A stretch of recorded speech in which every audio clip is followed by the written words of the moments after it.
because it's interesting, because we did an interview recently with D.O.C, right? My man Justin Hunt did the actual interview, but me and D.O.C are friends, man. We go back. I have a lot of respect for that dude. And in the interview, Justin asked Doc, he said, you were involved in the making of Straight Outta Compton as well as The Chronic. What was the difference between these two projects? He had an interesting answer. He said, when it came to Straight Outta Compton,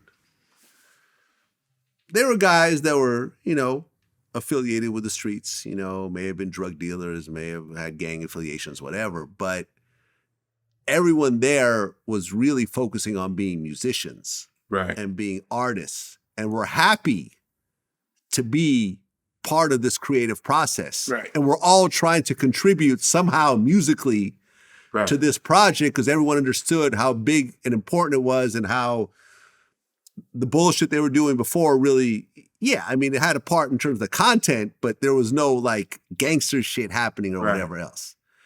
Now, when you then look at what happened at Death Row, he said the majority of the people, maybe not a majority, but a lot of the people that were in the studio were guys that either had just come out of prison or were on their way to prison. Right. They had nothing to do with music. They couldn't rap. They couldn't produce. They couldn't sing. They couldn't manage. They couldn't A&R. They were just there basically because of Suge's intimidation. Right. And you didn't know what day when one of them would just start to fuck with you, and Doc said it was stressful, man. All of you guys came together and made arguably the greatest rap album of all time.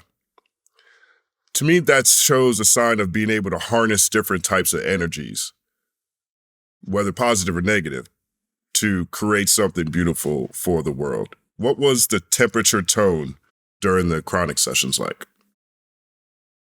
There's no difference between the sessions in NWA days and the Chronic days when it comes to the music being made. The only difference is that the element that's surrounding us while we're making music changed.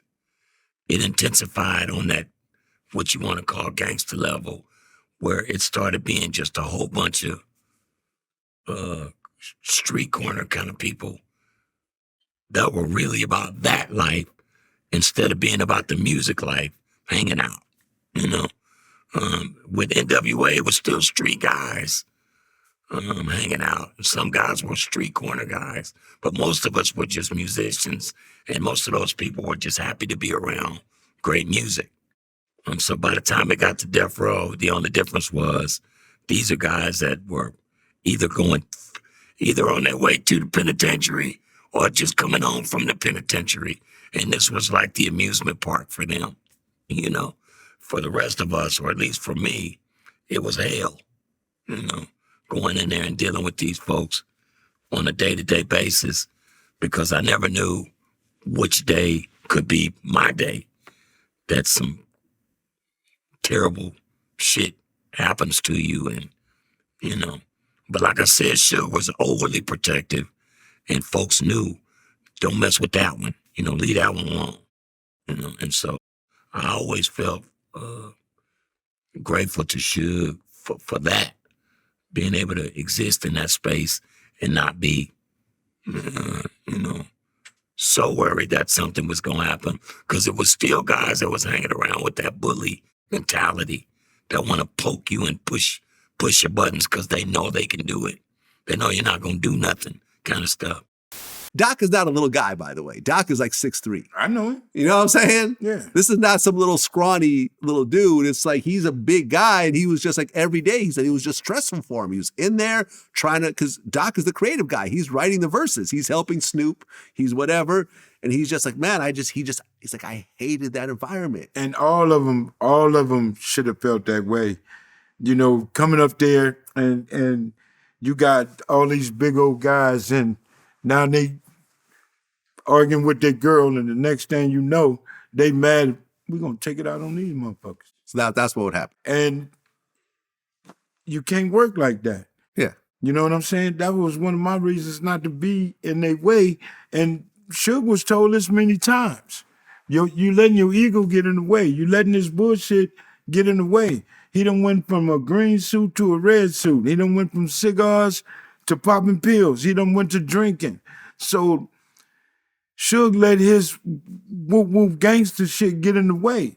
And a lot of people, ain't nowhere in the world you're gonna continue to make money with each other and you want all the money. You don't want nobody to stand in front of you. You want to be up front. You want to be the one that got the money. You the one that wanted to be seen. I used to tell the homies, look at us. We pulling up in 77 Cadillacs and Caprice Classics, Cadillacs and shit. Suge pulling up in motherfucking Porsches and this and that. When the people see Suge, see us, the only person they see is Suge. When we walk, after Suge walk through a door, everybody else do this because they scared of us. Yeah. Suge dressed well, got his red suit on, his cigar and all this other shit. We coming in looking like this shit.